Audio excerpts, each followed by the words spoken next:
Olá, esse é o JaCast, segundo episódio. Nós estamos aqui com a Luana Bart Gomes. Ela é professora, a profissão talvez mais importante, ou deveria ser pelo menos, para o nosso país. E a Luana também é criadora de conteúdo digital da página Ancestralidade Indígena. Bem-vinda, Luana. Que bom te ter aqui. Te apresenta para nós. Quem é a Luana? Primeiro eu quero agradecer o convite. Fiquei lisonjeada. Bom, quem é a Luana? Eu sou professora, né? Acho que a minha primeira identidade é essa. Me vejo como professora, trabalho com os anos iniciais já, mais de 15 anos. Comecei a trabalhando numa aldeia indígena, Guarani. Trabalhei com jovens e adultos, alfabetização e matemática. E talvez por isso, né? Talvez não. Por isso o tema do meu Instagram, que é Ancestralidade Indígena. Comecei, então, trabalhando nessa aldeia. Depois disso, sempre segui na pesquisa com os povos indígenas. Primeiro, o trabalho de conclusão de curso. Depois, eu fiz o mestrado estudando como a escola não indígena trabalha os povos indígenas. E no doutorado, eu volto para essa mesma escola onde eu trabalhei há muitos anos. E traço a história dessa escola e vou falando justamente como é uma pedagogia guarani. Como é que eles veem a escola, né? Que na verdade eles têm duas, uma que eles chamam de escola intercultural, que é a escola instituição, né, do não indígena, mas que está dentro da aldeia, e a escola verdadeira, que é o aprendizado dentro da cultura, na aldeia mesmo, né? Quando vai plantar, quando acorda e está ao redor do fogo, né, para tomar o seu café da manhã. Então essa é a escola verdadeira para eles. Luana, uma pergunta necessária. Internamente, assim, de onde surgiu essa busca, né, pela temática indígena, assim, como se chegou, né, a esse convívio guarani, mas, assim, o que antecedeu isso? Então, assim, eu não sabia. Eu vim saber ali por 2020, eu acho que foi, que eu tinha, com certeza, ancestralidade indígena, tá? Até então, o que eu ouvia da minha avó é que minha bisavó era bugre, né? Que é muito comum se falar isso quando se tem uma descendência indígena. E eu perguntava para ela, ela não sabia me dizer nem qual era o povo, só a região, né? Que é de Santo Ângelo das Missões. E aí alguém da família me disse, mas fala com o teu tio-avô, que não mora aqui, ele vive em Santa Catarina. Fala com o teu tio-avô, que eu acho que ele tem mais informações. Porque eu fui pesquisando, fui numa prima mais velha, né? Eu fui indo.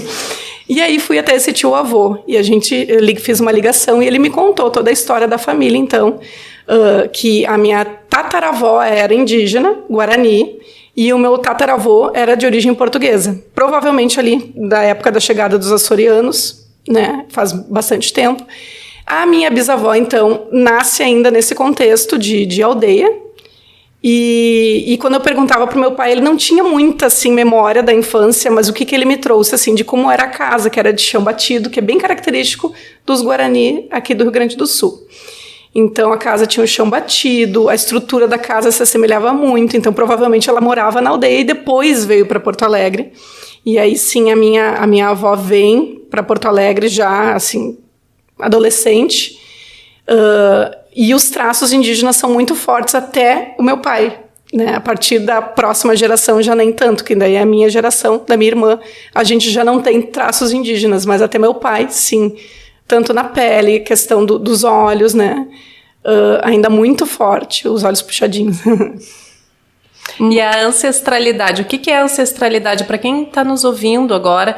Porque a gente fala bastante em ancestralidade, mas eu vejo que a maior parte das pessoas não tem a exata compreensão do que vem a significar, né, essa expressão. As pessoas, quando se fala em ancestralidade, pensam muito em descendência. Mas eu ainda deixo mais amplo, porque a ancestralidade do povo brasileiro, digamos assim, enquanto uma identidade de povo, todos temos alguma herança indígena, seja na língua, a nossa língua portuguesa tem muitas palavras de origem do tronco tupi, guarani, né? E de outras línguas indígenas. Também penso a ancestralidade como a questão cultural mesmo. A gente tem muitas heranças culturais indígenas e a gente desconhece e não valoriza justamente por isso. Tem uma invisibilidade sobre tudo que é indígena na nossa cultura. brasileira, no caso, né? Então, porque a figura do bugre, né, ela é comum no nosso imaginário gaúcho aqui, né, principalmente pro gaúcho, ela é bem comum, claro, como um estereótipo, e a gente também tem um estereótipo de que a ancestralidade se refere ao indígena aldeado, a esse indígena que a gente imagina, pelo menos existem dois extremos, né, na minha percepção, aquele indígena que é uma fantasia, né? É algo, aquele ser bom, o ser gentil, como se dizia, né? Que vive numa floresta, que está vestido como indígena, né? Tipicamente. Ou nós vamos para o extremo, em que se acredita que o indígena é sujo, ele é incapaz, fazendo uma referência ainda ao antigo Código Civil, onde o indígena era tratado como incapaz. A gente acaba caindo em um desses dois extremos, né, e correlacionando a ancestralidade ao indígena aldeado, e que a gente tem esse estereótipo com o rosto pintado, com o cocar, mas a ancestralidade não é isso, né, como tu disseste, é algo muito mais amplo, é referente à cultura, e algumas vezes o indígena que ele não teve sequer contato com a tribo, ele vai mostrar essa ancestralidade. É sobre isso? A tua página? Como é que é? Tô errada? Tô certa na minha... Tá. É esse o caminho, assim. A página, ela foi pensada da seguinte forma. Na verdade, assim, há muitos anos eu tive um blog. E aí eu parei com a ideia do blog. Quando eu fiz a qualificação da tese, a minha orientadora falou do blog. E aquilo me chamou a atenção, que ela ainda tinha aquilo marcado. E eu pensei assim, por que eu não crio uma página? Então ela surgiu em 2020, na verdade, com o foco de ajudar educadores a trabalharem a temática indígena em sala de aula. E aí eu trago tudo que tem de atual e que a gente possa levar para a sala de aula, de dicas e referências, né? A ideia era justamente essa, instrumentalizar o educador. Porque justamente eu vi assim, as pessoas até tinham a intenção de trabalhar, mas elas não sabiam como, ou elas trabalhavam de forma errada, né? Que é justamente isso. Quando eu vou ler o Guarani, né, de José de Alencar, eu vou trabalhar o índio romântico, que é aquele que vivia, que ajudava o colonizador, uma figura heróica, que foi construída assim, e também que sofria, né? Tinha aquela coisa, ou morria, mas nunca podia ficar com a mocinha, né? Morria, ou acontecia alguma tragédia ali que separava, enfim. Então se tem essa ideia ou do indígena isolado, ou do indígena romântico, ou do selvagem, né? Tem essa ideia também do selvagem, que é aquele que ataca, né? Que agride. E aí eu lembro sempre quando eu vou falar de uma frase do Zaqueu Caingangue, que é: eu não vivo do passado, mas o passado vive através de mim. Por quê? Porque as pessoas têm a ideia de que o indígena que mora na cidade, aldeado ou não, né? Tanto faz, ele não é mais indígena. Então, porque usa telefone não é mais indígena, porque usa roupa não é mais indígena, quando na verdade todas as culturas se modificam e se adaptam ao contexto, e a cultura indígena não vai ser diferente. Então, os povos indígenas vêm para o contexto da cidade, porque eles são empurrados, na verdade, né, para o contexto da cidade. Falta alternativa. Exato. E aí eles estão inseridos numa sociedade capitalista. Para eles sobreviverem, eles vão ter que fazer algum tipo de trabalho. Então, vem o artesanato. E agora, mais, né, recentemente, de uns anos para cá, com as ações afirmativas, muitos entram na universidade e trazem esse saber de volta para a aldeia, que é justamente isso. Eles vão se tornar professores, advogados, enfermeiros, médicos, para trazer esse conhecimento para dentro da aldeia, para ajudar, de alguma forma, a lidar com a questão do não indígena, né? Que somos nós que impomos o nosso modo de viver a eles, na verdade. Então, um momento anterior a essa aquisição dos saberes não indígenas, né, de trazer esses saberes também para os indígenas, que também é válido e é importante, né, especialmente se a gente considerar esse esforço adaptativo. Antes disso, como é que a gente faz quanto à inclusão na escola? Como essa inclusão se processa sem colonizar o indígena? É uma ótima pergunta, porque assim, o que acontece? Nós temos dois contextos, né? O indígena aldeado, que tem a escola dentro da aldeia, e o indígena não aldeado, que vem a participar da escola fora da aldeia, então a escola não indígena.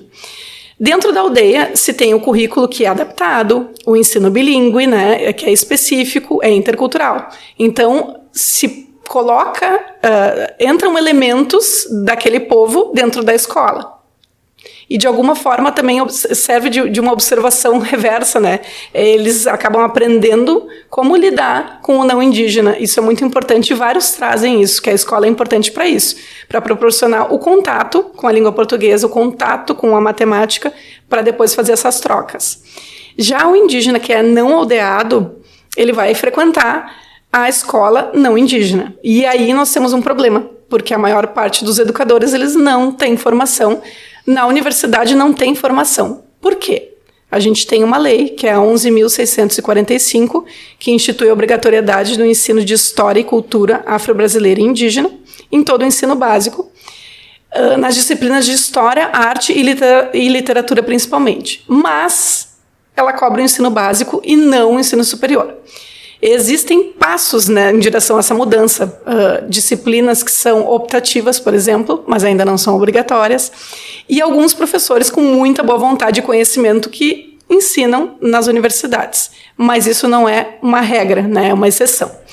E quando a gente vem para a escola, apesar de existir essa lei, de ter um parecer, de ter uma BNCC que fala também sobre o ensino dos povos indígenas em sala de aula, muitos professores têm o desconhecimento e vão trabalhar da mesma forma como eles aprenderam há muitos anos atrás, que é cantar a música da Xuxa, 1, 2, 3 índiozinhos, que é, quando chega ali abril, trabalhar durante uma semana ou um dia os povos indígenas de uma maneira muito estereotipada, que é confeccionar cocar de pena. Ou vestir a Pocahontas no dia do índio. Que é um indígena norte-americano que não tem nada a ver com o nosso indígena daqui, por exemplo, né?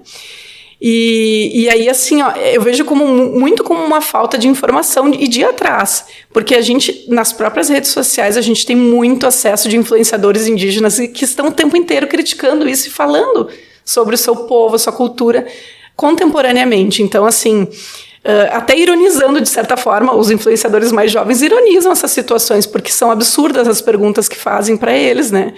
Tipo, a Bolsa FUNAI, que você tem uma ideia de que existe uma Bolsa FUNAI, que não existe. O subsídio que existe é o que seria a Bolsa Família, que vai retornar agora, por exemplo. Não existe uma Bolsa FUNAI. É absurdo, assim, o que se inventa, por exemplo.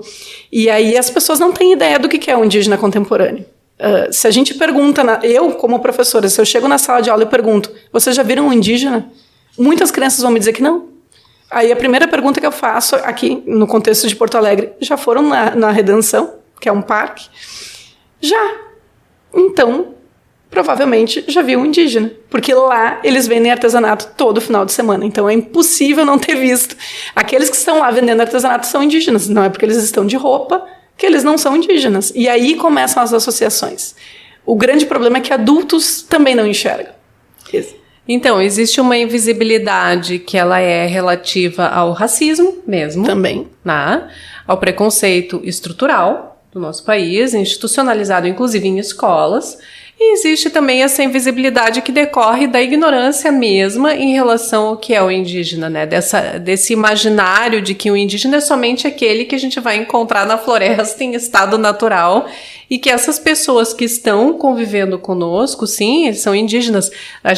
Nós temos exemplos aí, bom, Ailton Krenak, Munduruku, que tu citaste, quer dizer, pessoas que estão fazendo a diferença e que estão mostrando, inclusive, no meio digital, né, que você tem a fantasia de que não é acessível ao indígena, ou de que pelo menos não deveria ser, e que estão fazendo diferença e mostrando os seus saberes e agregando, né, saberes, não vou usar aqui a expressão brancos, mas não indígenas, né, porque brancos também excluiria assim, uma boa parcela da população, mas saberes não indígenas, né, de maneira muito interessante e que trazem muita informação, mas também, de novo, o olhar é esse, né? Não, mas este não é mais indígena. Mas como assim? Como é que alguém deixa de ser indígena? Não? Sim, e eu acho importante isso que tu trouxeste, a literatura indígena é transformadora quando a gente lê e é transformadora quando a gente leva para a sala de aula, porque eu estou levando um indígena falando sobre o povo dele, eu não estou falando com a minha visão de branca, por exemplo, eu estou falando com a visão dele, é ele contando a história. Então, essa é a importância de trazer. E a gente tem, assim, gêneros variadíssimos, poesia, histórias, crônicas. Então, assim, não existe mais essa desculpa do desconhecimento. Então, a própria língua, né, Tupi-Guarani, é uma língua muito rica. E nós também sofremos um apagamento das expressões indígenas, né, e uma inclusão de expressões europeias ou americanas no nosso vocabulário, o que faz com que se torne ainda mais obscuro, né, todos esses saberes, todos esses conhecimentos, ou de que existe uma literatura indígena hoje importante, de que existe uma cultura indígena importante fora da aldeia também. Por que não? E uma das coisas que me chama a atenção dessa questão do apagamento, por exemplo, é quando se fala em folclore. Quer ver um indígena bravo é falar de folclore. Por quê? Porque, na verdade, se pegam seres dos mitos de criação, né? Quando a gente fala dos gregos, por exemplo, dos deuses gregos, ninguém diz que é folclore.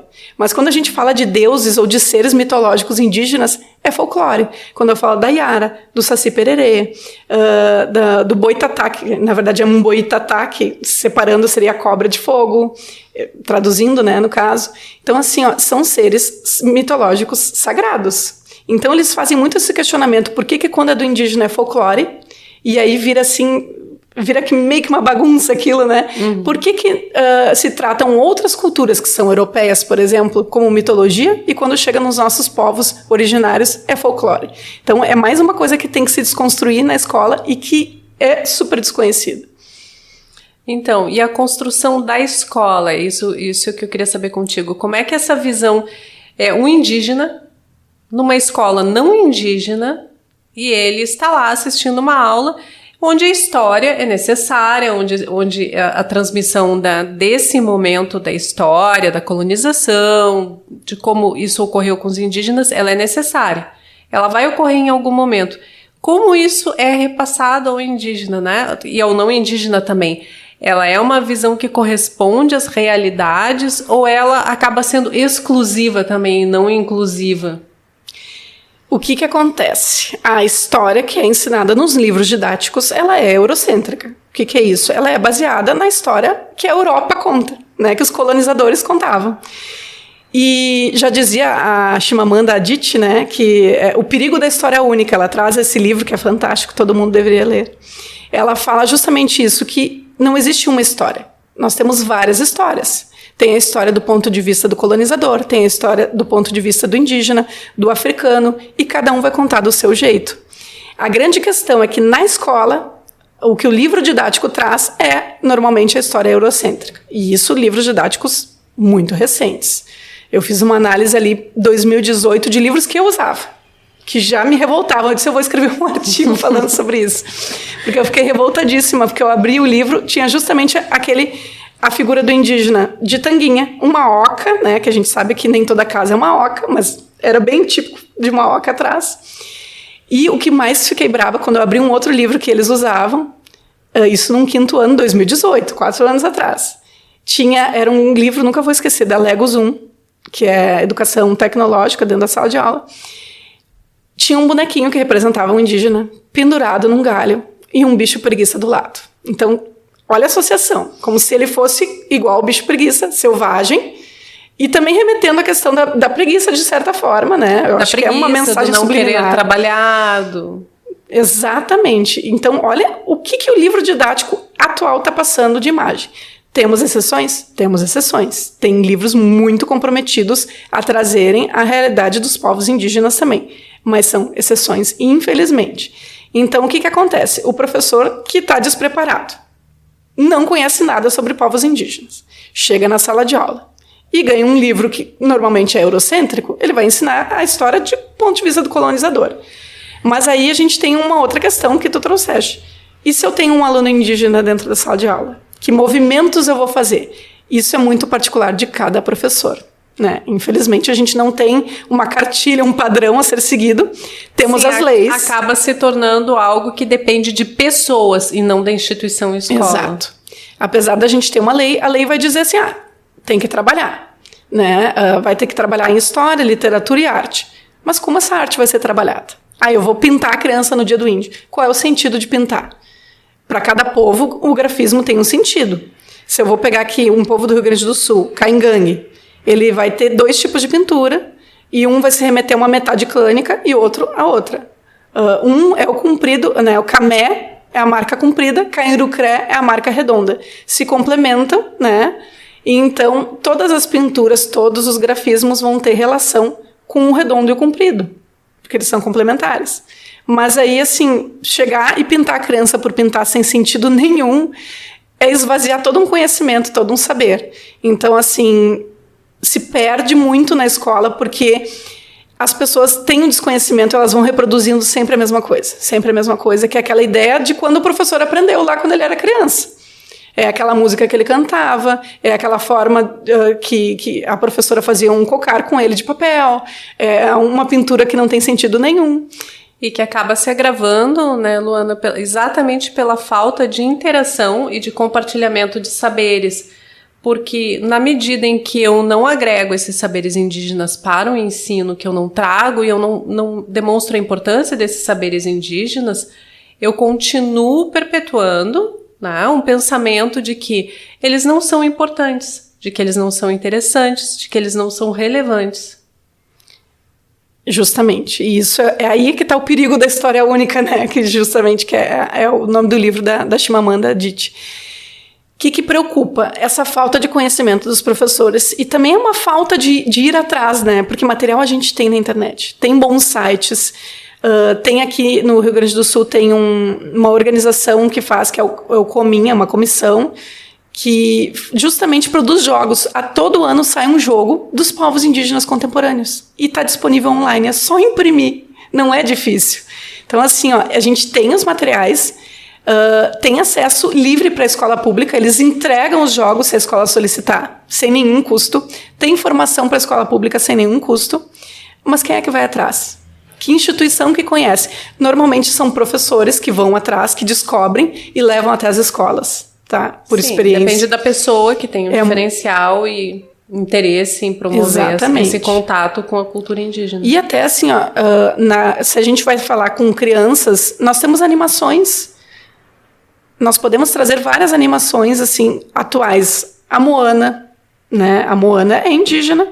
É de um povo indígena, a gente vê as características até na vestimenta, nos traços da Moana, mas é um povo que é de origem ali, próxima na Oceania ali. Então, o que acontece? Se eu trago a Moana para a sala de aula, eu posso falar de como é que é uma vida num povo indígena, que na verdade é uma história que passou há muito tempo atrás, né? Eu posso trabalhar o Viva, a Vida é uma Festa, que traz a festa do Dia dos Mortos, que é uma celebração de origem indígena.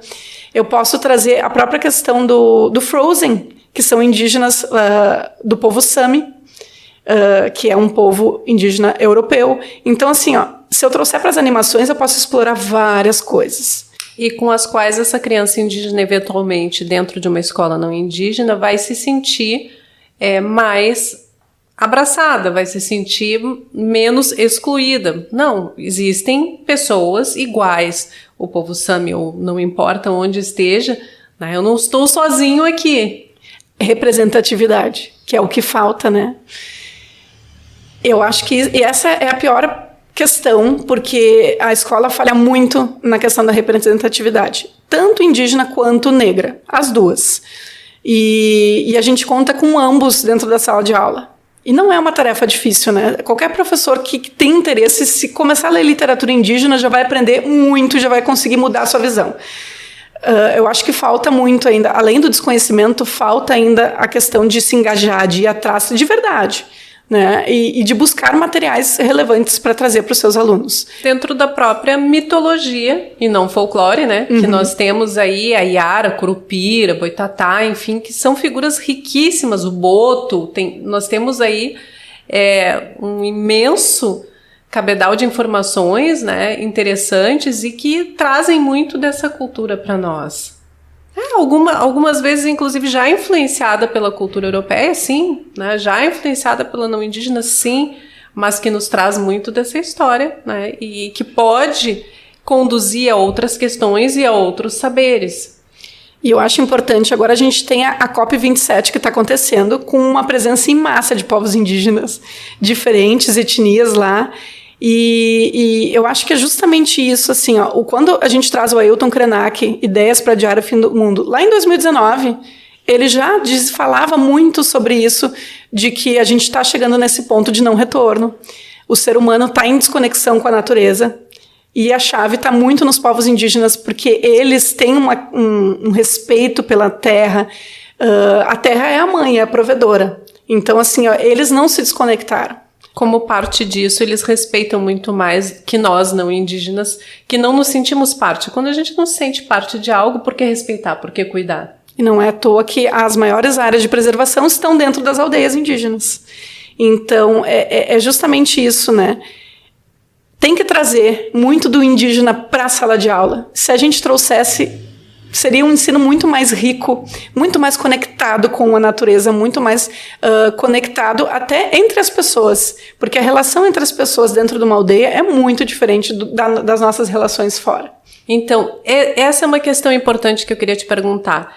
Como é que essa interação indígena, como é que ele fica dentro da comunidade dele, a interação social dele, dentro da comunidade indígena e numa comunidade não indígena, a própria representatividade dele social, né? Toda essa questão que envolve o convívio, né? Dentro de sociedade, o contrato social, né? Como é que ele fica quando ele sai da comunidade, quando ele está na comunidade e quando ele sai? Dentro, assim, vou falar do que até onde eu posso observar, né? Porque a gente entra até um certo ponto. Tem outras questões dentro da aldeia que eu nunca participei, por exemplo, de nenhuma cerimônia, nada dentro da OPAN, por exemplo, que é a Casa de Reza Guarani. Eu nunca entrei e nunca participei. Eu sei o que eu já li e o que eu já ouvi falar. Mas assim, ó, dentro do que eu pude vivenciar, eles têm muito ainda essa questão de terem momentos juntos. Por exemplo, tem que ter um momento do dia em que o cacique fala com todo mundo, em que o líder espiritual, né, o cunhã, vai falar com todo mundo e vai passar os saberes, né? E tudo na língua materna, isso que é importante. Por que a língua materna continua sendo falada e por que uma criança guarani só vai aprender o português lá pelos 10 anos? Para que essa língua continue, para que esse saber continue. Porque a partir do momento em que, algum tempo atrás, foi instituída a obrigatoriedade do português e os povos foram obrigados a não falarem a sua língua materna, muito se perdeu. Só que dentro das casas, de forma clandestina, eles continuaram falando, muitos continuaram falando, e a língua não se perdeu. Mas muitos povos, sim, né, perderam e não conseguiram resgatar a sua língua. Então, assim, ó, a importância dessa vivência dentro da aldeia é justamente manter a cultura viva. A partir do momento em que o jovem sai, por exemplo, para ir para a universidade, quando a gente fala de aldeias que são mais distantes, né, de outras cidades, tem agora, a URGS aqui tem a Casa do Estudante Indígena, que não é mais, antes era a Casa do Estudante para todos, hoje nós temos a Casa do Estudante Indígena, que vira uma grande aldeia de muitos povos, né? E eu acho isso muito importante, porque tem um acolhimento, tem um pertencimento, tem uma representatividade, e porque eles não eram bem recebidos na Casa do Estudante, onde todos ficavam, né? Então agora tem essa sede, e foi um importante ganho que as ações afirmativas trouxeram, né? E que foi muito desmontada nesse último governo, muito, muito desmontada, tanto em questões de vagas, quanto em questões de respeito, de bolsas dentro da universidade. E que a gente agora tem uma perspectiva de que com o Ministério dos Povos Originários isso mude, né? Então, a gente tem aí já se anunciou e já existe uma organização nesse sentido para que a gente tenha um Ministério dos Povos Originários, o que talvez traga um pouco mais dessa representatividade e respeito, né, de maneira mais impositiva, né, porque a gente, infelizmente, depende de demonstrações impositivas desse respeito, lamentavelmente, porque ele não surge espontaneamente, né, essa aceitação. E assim, existe uma diferença entre aceitar e incluir também. Uhum. Aceitar, eu posso aceitar qualquer pessoa dentro da sala. Agora, a inclusão é quando eu faço um esforço para que essa pessoa se sinta parte dessa sala, né? Se sinta pertencente, representada. Exatamente, não que ela se sinta apenas um espectador. Alguém que está ali, né, que assiste a tudo passivamente, mas que não tem direito à palavra. E eu acho que talvez uma questão que tenha influenciado bastante é a própria legislação que tratou disso, né, da tutela do indígena menor de 21 anos e que não tivesse o português como língua. Então a gente viveu uma grande hipocrisia, essa legislação é de 1973, se não me falha a memória, é uma grande hipocrisia com essas primeiras legislações de que assim, não, ele não é obrigado a falar o português, sim, nós respeitamos a comunidade indígena, mas na verdade ele estava sendo obrigado. E durante muito tempo continuou. Caso contrário, seria tutelado. A gente tinha ali a instituição anterior à FUNAI, que é o SPI, o Serviço de Proteção ao Índio, e tinha mais alguma coisa na sigla, os Trabalhadores Nacionais, alguma coisa assim. O que acontecia? Eles tinham os postos nas aldeias, precisava de autorização para sair, precisava de autorização para qualquer coisa que eles fossem fazer, eles eram justamente tutelados. E isso foi uma questão que teve muito da perda das línguas indígenas, porque os professores que vinham, eles eram não indígenas. Então, eles vinham impor a sua língua, a sua cultura, a sua forma de viver, enfim. E tem relatos até de um colega meu, né, que fez doutorado agora na URGS, foi o primeiro doutor da URGS, que é o Bruno Caingangue. Ele vai falar justamente isso. Quando ele estudou na época de escola, ele pegou justamente essa fase do indígena tutelado. E aí ele disse que eles tinham castigos, inclusive, se falasse a sua língua, se não se comportasse do jeito esperado. Qualquer coisa que saísse ali do que estava sendo esperado, tinha um castigo, tinha uma punição. E isso ficou muito forte, muito marcado em vários indígenas que hoje têm o quê? 50 e poucos anos, 60 e poucos anos. Então, a gente está falando de uma realidade que está ali, faz pouco tempo. Muito próxima. E, inclusive, os próprios massacres indígenas em 1964, em outros momentos da história, que também sofreram um apagamento, né? Hoje a gente fala, por exemplo, de pessoas que receberam indenizações durante a anistia, mas quase não se fala no que os indígenas sofreram nesse período. Também houve um apagamento, inclusive neste momento, mesmo pessoas importantes que tratam dessa temática e que trazem essas questões relativas à tortura e à brutalização nesse período, não tratam da brutalização do indígena. Sim, justamente por causa do apagamento. Não se faz questão de falar sobre, né? Então, o que acontece? Lá, a partir da Constituição Federal de 1988, começa um movimento... O Ailton Krenak é um dos que participou da Constituinte, onde ele se pinta justamente com genipapo, né? Tem aquela cena dele se pintando com genipapo e falando que o indígena é um cidadão. A partir dali, os povos indígenas perceberam que se eles se unissem, eles conseguiriam chegar mais longe para exigir os seus direitos, tá? E aí começa esse movimento da literatura indígena, que a literatura indígena ela é um movimento onde eles se aliam e começam a mostrar, olha só, a minha cultura é desse jeito, não é do jeito que estão falando, ou então que dizem que não existe mais indígena. Existe sim, eu estou aqui. Então a ideia foi justamente essa. E até para impedir a apropriação, né? Porque aí é o próprio indígena falando sobre a sua cultura, né? Ele não tem alguém falando em seu nome, que também vem muito dessa questão da tutela. Né, ainda reflete muito essa ideia da tutela. Sempre existe alguém que precisa falar pelo indígena e mostrar como o indígena vive ou o quanto ele precisa dessa ou daquela atenção. Mas por que não dá voz ao próprio indígena? Ele precisa que eu fale por ele? Não. O Daniel Munduruku fala isso. Eu não preciso que me deem voz, me deem ouvidos. As pessoas têm que ouvir. Agora é o momento da gente sentar e ouvir. Porque durante muito tempo a gente só falou. Agora a gente tem que ouvir. E é justamente isso, então, vem esse movimento da literatura indígena trazer, então, os saberes indígenas, e agora a gente tem uma geração de jovens influenciadores de diferentes áreas, e indígenas em diferentes profissões, que são essa leva das ações afirmativas, que é muito recente ali, de 2000 e... Depende, né? 2012 saiu a lei, mas um pouquinho antes algumas universidades já estavam implementando ações afirmativas. Então, assim, essa leva que saiu da universidade está aí, está mostrando o seu trabalho, está mostrando a que veio. E esses influenciadores jovens, eles estão sendo muito importantes. Agora, com a questão do Enem, né, que teve agora esse final de semana. Então, a temática do Enem agora foi justamente falar sobre os desafios que os povos... originários sofrem, né? E quando se fala ali em povo originário, não se fala só de indígena, né? Isso que é importante. Ribeirinhos, indígenas, afrodescendentes, quilombolas, né? Então, todos os povos que vivem de forma tradicional. E então, o Enem trouxe isso e foi muito importante. E os jovens que estão em contato com esses influenciadores, que estão lendo, que estão vendo o que aparece na mídia, estavam muito bem informados. E isso eu vi muitos assim, relatos hoje nas redes sociais dizendo: nossa, porque eu te seguia, porque eu ouvi o que tu falava, eu fui bem na redação, eu sabia o que dizer na redação. Então é justamente assim, a gente tem os jovens que estão numa era digital, que têm acesso e que estão ouvindo esses influenciadores, e isso tem sido muito importante.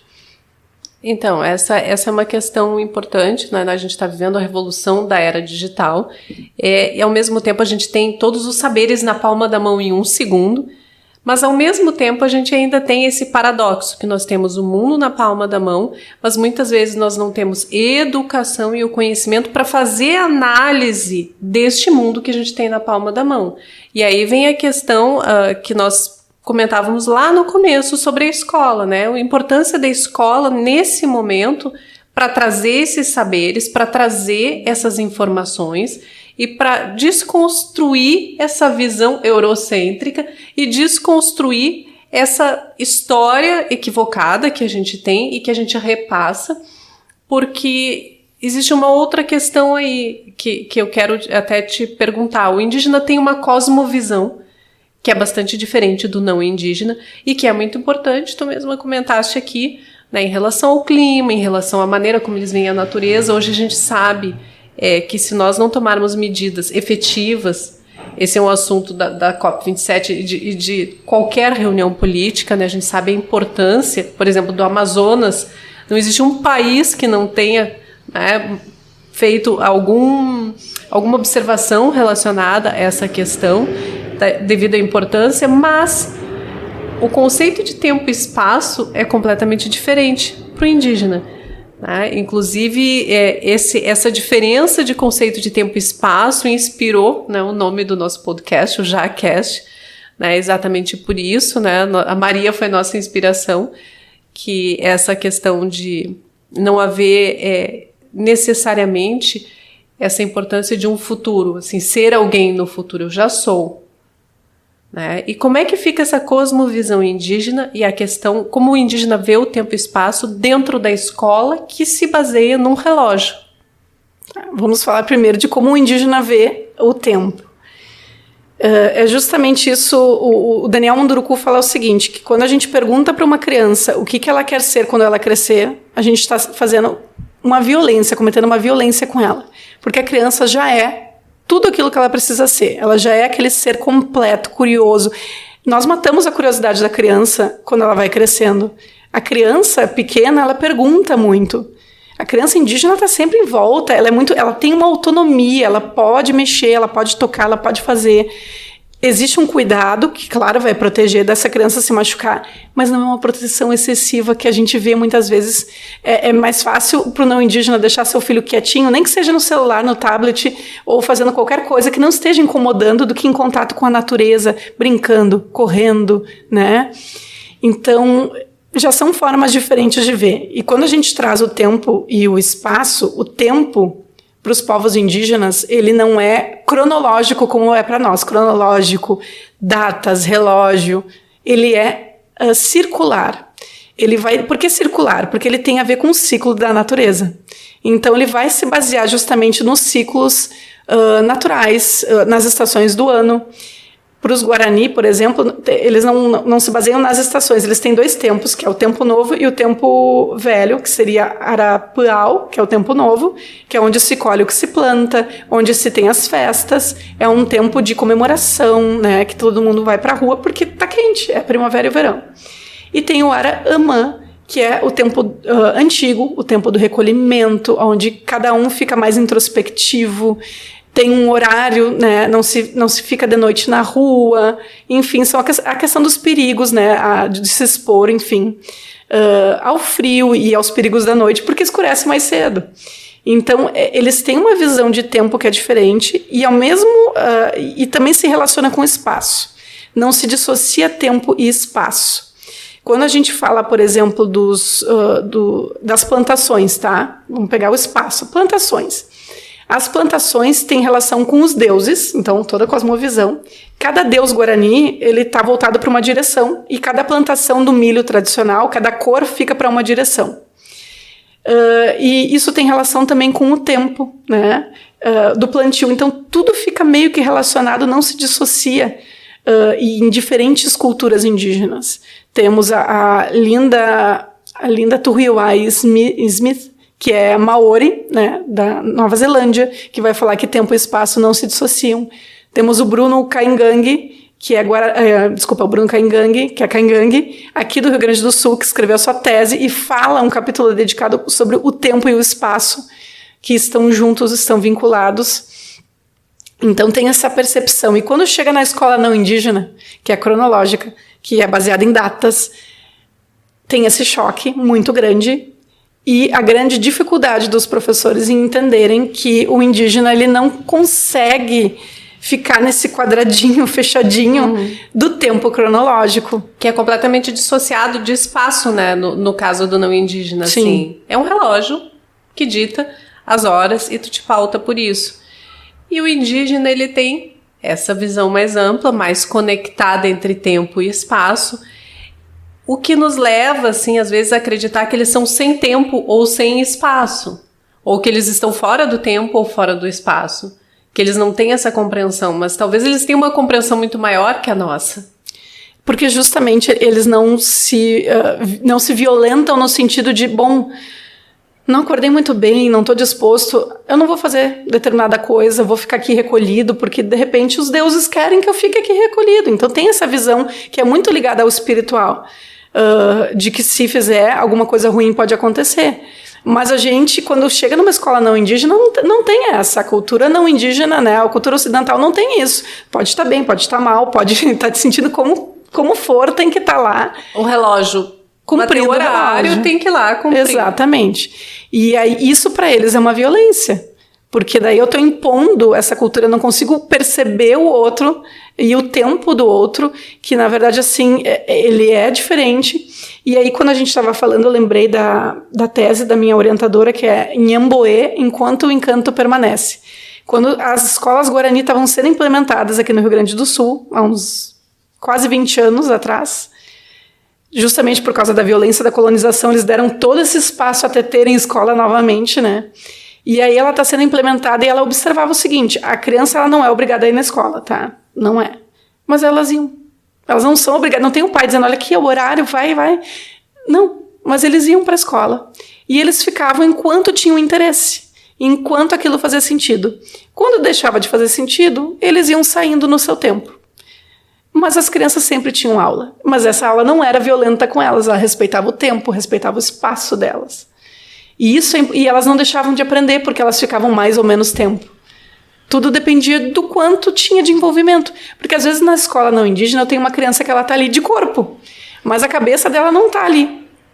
Muitas crianças, inclusive não indígenas, são ainda periféricas da sala de aula, né? Elas estão ali, mas por uma série de questões sociais também, elas não têm nem condições de prestar atenção naquela aula. Elas estão ali de corpo presente, como tu disseste. E às vezes é porque não faz sentido. Aquilo que eu estou ouvindo está tão desconectado da minha realidade, porque essa história eurocêntrica, por exemplo... O Guarani do José não me representa. Não me representa. Então, o que eu estou fazendo aqui? Por que eu estou ouvindo uma coisa que não me representa? E a gente não tem como dissociar essa questão da educação, me parece, da própria questão social, né? Do que os indígenas sofrem hoje socialmente. Se a gente vai para comunidades mais distantes, especialmente Amazonas, Roraima, quem está presente pelas comunidades indígenas, no mais das vezes, são instituições religiosas de origem europeia ou norte-americana. Então, não tem como dissociar essas questões, porque sim, eles acabam sendo integrados aqui, entre aspas, né, abre uma grande aspa, dentro de uma cultura que não é a deles, e dentro de uma visão eurocêntrica de novo, né? Que é bem complicado, né? Onde existe um apagamento, né, quase é quase uma colonização, uma catequização, né, dos indígenas, que teria ocorrido lá por ocasião da própria colonização, mas que está acontecendo agora. A gente vê a colonização como algo passado, mas ela está no já. Ela está acontecendo. Eu vi em algumas aldeias, inclusive daqui, assim, a presença de igrejas evangélicas, por exemplo, tá? E isso dava rachava a comunidade, porque parte da comunidade defendia que não, que tinha que se seguir o saber tradicional, mas parte já estava mais engajada nessa outra religião. Então, assim, isso traz novos temas para dentro da aldeia de discussão, muitas vezes. Tem cacique que não vai deixar nem entrar, tem cacique que vai aceitar, mas tudo depende da liderança, tudo depende do povo, e às vezes eu acho que é mais complicado quando se tratam de povos que estão, assim, não em situação de isolamento, porque esses têm que ser respeitados pela Constituição, a gente não pode ter interferência, até pelo risco que a gente expõe de saúde, porque eles não têm imunidade para as doenças que a gente tem, né? Mas quando a gente fala assim de comunidades que estão mais para dentro da floresta, digamos assim, mas que têm um contato com a cidade, é uma questão complicada, porque às vezes o fato dessa outra instituição, estrangeira ou não, entrar dentro da comunidade vai trazer alguns benefícios que eles não teriam acesso se não estivesse lá dentro. E aí? Né? Então, mais uma vez, a gente fala de não ter opção, assim como a gente falou ali sobre a questão, né, da legislação da tutela, que previa que essa tutela cessaria se o indígena aprendesse o português, tivesse mais de 21 anos, ou seja, existe uma condição para não ser tutelado. E a mesma coisa quando não se tem opção dentro de uma condição social, né, que tipo de educação, de opção válida se faz? Não existe opção. Né? Se faz porque vai ter comida ou vai ter um benefício, como tu disseste, que não teria fora dali. Uma proteção que não teria. Às vezes até se trata de segurança. Meninas indígenas que são protegidas em abrigos indígenas, especializados em indígenas, mas que são de caráter religioso, mas que estão fazendo um serviço que é importante sim, que é relevante, mas, né, que não respeita. Que daí é uma outra violência, que não é, né? É a violência de não respeitar aspectos culturais. Exato. De querer apagar uma identidade. Não que ela se apague. A gente tem evidências de que essa identidade ela continua, às vezes até silenciosa ou em outros momentos. Então, o Viveiro de Castro usa uma metáfora que é muito boa do mármore da murta, né?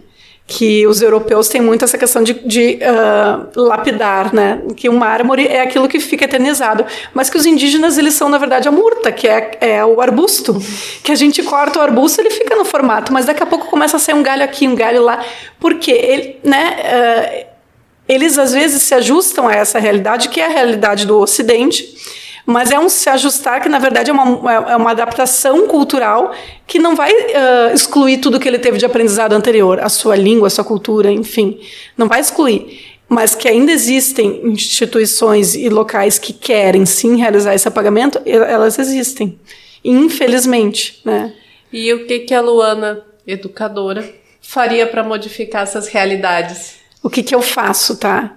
Atualmente, eu faço dentro da sala de aula, que é trazer a realidade dos povos indígenas contemporâneos através da literatura, através da arte, através da história não eurocêntrica, né, da história dos povos indígenas, pelo viés dos povos indígenas. Isso eu falo muito para as crianças. Eu tive um aluno que falou assim... A gente estava estudando, enfim, estava falando sobre a questão da colonização, porque é um 4º ano e a gente fala, né, porque eles visitam as missões. Então a gente estava falando sobre a colonização, ele pegou, levantou a mão e disse assim, quem descobriu o Brasil foram os indígenas. E aí eu virei para ele e disse, tá certo. Aí ele se assustou. Como assim? Todo mundo diz que eu estou errado quando eu falo isso. Eu disse, não, depende de qual ótica. Se eu olhar da ótica do colonizador, está errado. Foram os europeus que descobriram o Brasil. Se eu olhar da ótica do indígena, está certo, porque os indígenas estavam aqui primeiro. Então, assim, a gente vê movimentos das crianças nesse sentido, e eu acho que isso tudo depende da desconstrução que o professor faz na sala de aula. Eu posso levar a literatura, eu posso levar a arte indígena que a gente tem aos montes, seja o artesanato, seja a arte visual, que tem uma exposição agora no Museu da URGS, por exemplo, de fotografias feitas por um indígena e um não indígena. Então, assim, ó, a gente tem acesso, falta a informação. E outra coisa que eu faço, que daí não está diretamente relacionada com a sala de aula, é a parte mais acadêmica, assim, ó, eu estudei durante muito tempo, então eu escrevo muitos artigos e eu busco escrever esses artigos para que o professor possa ler e entender e aplicar na sala de aula, não assim para pesquisadores lerem. Então, e também no Instagram do Ancestralidade Indígena, eu trago muitas informações que é para instrumentalizar o professor. Essa era a ideia. E o que tu melhoraria nisso? Agora que nós vamos ter um ministério aí que vai representar os povos originários, o que tu sugeririas, assim, que acho que não, isso seria... Eu sugeriria que as escolas implementassem de fato essas leis que já existem. Dessem cumprimento. De verdade, não é assim, chegar na semana do dia 19 de abril e fazer uma semana temática. O índio, né? O índio. Eu tô frisando aqui porque, além de tudo, a gente tem esse próprio problema da identificação, né? Que não é o indígena, é o índio. E aí, isso é o que carrega o estereótipo do indígena. Pro resto da vida ali fica aquela figura do índio, que a gente não usa o termo índio, quando a gente usa é justamente para falar desse estereótipo, tá? Que a gente prende numa caixinha. O índio é aquele que vive no meio do mato, de tanga ou seminu, enfim, que não tem acesso à escola, que não tem acesso à cidade, que não... Não, isso... essa não é a imagem que a gente tem dos povos indígenas que estão na cidade, tá? E o se fosse cumprida de fato a Lei 11.645, se a gente trouxesse para o currículo de fato como era para ser, a gente não teria tanta reprodução. Então, a grande questão, assim, ó, a própria BNCC, ela diz lá quais são as habilidades que eu tenho que trabalhar. Nos anos iniciais, ela tá ótima. Ótimo. Desculpa te interromper, Luana, assim, mas explica o que é a BNCC para quem não é professor, não é da área. É a Base Nacional Comum Curricular. É um documento que vai falar quais são as competências e as habilidades que eu tenho que trabalhar na escola. O aluno ele tem que desenvolver certas habilidades para alcançar uma competência. Então, assim, ó, lá ela vai trazer várias habilidades, entre elas dos povos originários, tanto indígenas quanto quilombolas são contemplados, e ribeirinhos são contemplados ali. E vai falar assim, ó, do respeito ao sagrado, de como esses povos vivem, ou como eles viviam também. Trazer, no caso, assim, ó, o quarto ano, que é a série que eu trabalho hoje, trabalha o Estado, tá? Como eu moro no Rio Grande do Sul, eu trabalho o Estado do Rio Grande do Sul. Então, eu vou falar da colonização, mas eu também vou falar das missões jesuíticas. E eu tenho que trazer os dois olhares, porque senão fica muito romantizado ali. O colonizador veio, ele fez aquilo tudo, né? Os espanhóis vieram, construíram as missões, olha que lindo. Não foi lindo, foi violento. Houve uma guerra muito injusta para expulsá-los daquelas missões, onde os dois impérios, né, as duas coroas, espanhóis e portugueses, se uniram para derrotar, claro que um exército muito maior, com muito mais armas, e houve um massacre, né? A gente teve muitos massacres. Isso não é falado, é pouco falado, na verdade se fala da guerra guaranítica, né? Mas é pouco falado, é muito romantizado. A gente precisa trazer a história real para dentro da escola. Eu achei bem interessante, eu não sei se chegasse a assistir uma animação, A História de Amor e Fúria, se eu não me engano, esse é o nome. Onde o herói é o Anhangá. Não, o herói combate o Anhangá, que seria a representação de tudo que é injusto, né? E é um herói indígena. E que é interessantíssimo exatamente porque ele atravessa muitos períodos da história, se adaptando com diferentes faces, com diferentes comportamentos, mas ele mostra a perpetuação de alguns comportamentos, né? E esse aculturamento, né, que deveria acontecer, e ele acontece dentro desta visão, né, de novo, eurocêntrica, enfim. Esse é o nosso grande problema nas escolas hoje, é a questão do currículo ser eurocêntrico. Até o 5º ano, como eu estava falando, essa base nacional comum curricular, ela contempla muito bem os povos indígenas. Quando a gente vai do 6º ano em diante, ela segue um currículo muito parecido com o da época que eu estudei, que é totalmente eurocêntrico. Tem uma que outra vai falar das ações afirmativas lá para frente, mas assim, ó, quando se fala em povos indígenas, se fala em Incas, Maias e Astecas, basicamente, que são os grandes impérios que a gente teve aqui na América como um todo. Então, fica muito restrito a esses 3 povos, quando a gente tem muitos outros, né? E às vezes surge alguma coisa assim de astronomia, daí falar das constelações que eram indígenas, mas são fatos perdidos. E aí o que acontece? Eu vou saber do indígena antes de 1500, quando o colonizador chega, depois dá um salto, vai se falar do indígena lá na frente. Em uma lacuna de tempo não se fala. Não se fala, como se eles não existissem. Lá na frente eles voltam do nada. Então isso gera confusão no aluno. E é isso que gera também essa sensação de que não existem mais povos indígenas. E de que essa figura, de repente, esse indígena que aparece na sala de aula é uma coisa anacrônica, dissociada de tudo e que nem deveria estar ali, ou em que, estando ali, tem que se adaptar por força, né? Que era o que se fazia com a educação inclusiva de pessoas com necessidades especiais. Antes, tem que incluir, tem que estar ali, mas deposita a criança ali. Não. A gente não deposita, a gente faz um currículo que é específico para essa criança poder acompanhar. Então, ela não vai acompanhar como os outros, mas ela vai acompanhar no tempo dela, na forma dela. E eu acho que é essa falta de sensibilidade que existe agora com os indígenas não aldeados, por exemplo. A gente tinha... Por que da criação das escolas nas aldeias? Porque se sofreu uma série de violências nas escolas não indígenas, por preconceito, porque eles... são considerados sujos, sim, isso eles escutam até hoje, é uma violência e é o racismo estrutural sendo aplicado, né? Preguiçosos, burros, com perdão da palavra, né? Mas muitas vezes assim, como se eles não tivessem a capacidade de aprender. Quando, na verdade, eles vêm muitas vezes de uma cultura que escuta mais do que fala. Então, muitas vezes eu vou esperar que ele fale, mas ele não vai falar, porque ele aprende através do ouvir e não do falar. A tradição oral também, né? Exato, ela tem muita força. Nós temos ainda nas escolas essa visão que também compromete o não indígena, mas do professor que coloca, né, matéria no quadro, os estudantes copiam uma aula inteira sem entender necessariamente o que eles estão escrevendo. E o indígena, ele está acostumado, pelo que tu está me colocando aqui também, né, com essa oralidade e no mais escutar e tentar aprender, né, toda essa, assim, de uma maneira mais global, né, de uma maneira mais apanhar o todo, não necessariamente pensar a especificidade. Observar, né, tem muito essa questão da observação e da escuta. Então, assim, quando eu trabalhei na aldeia indígena, eu tinha muito isso, porque a gente vem de uma escola que é não indígena. E aí eu chego, a gente faz a proposta, e eles ficavam muito quietos. E a gente, e agora? Será que eles estão entendendo?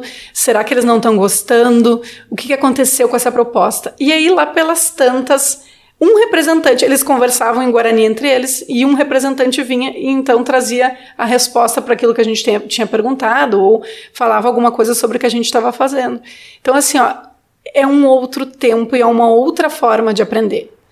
E quando a gente impõe o nosso tempo e a nossa forma de aprender, a gente está gerando uma violência naquela pessoa, porque ela pensa de uma forma diferente, porque ela vem de outro povo, ela vem de outra cultura. E aí, quando a gente impõe e não consegue ter essa sensibilidade, porque eu acho que é bem isso, é uma sensibilidade de respeitar o diferente de mim.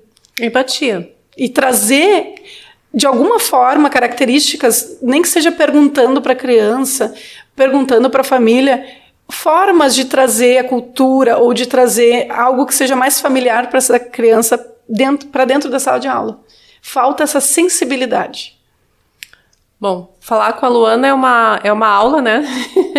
Eu recebi uma aula aqui e que é especialmente importante para mim como uma filha indígena, então eu prestei atenção em cada minuto, cada segundo de tudo que ela disse, mas que é essencialmente importante.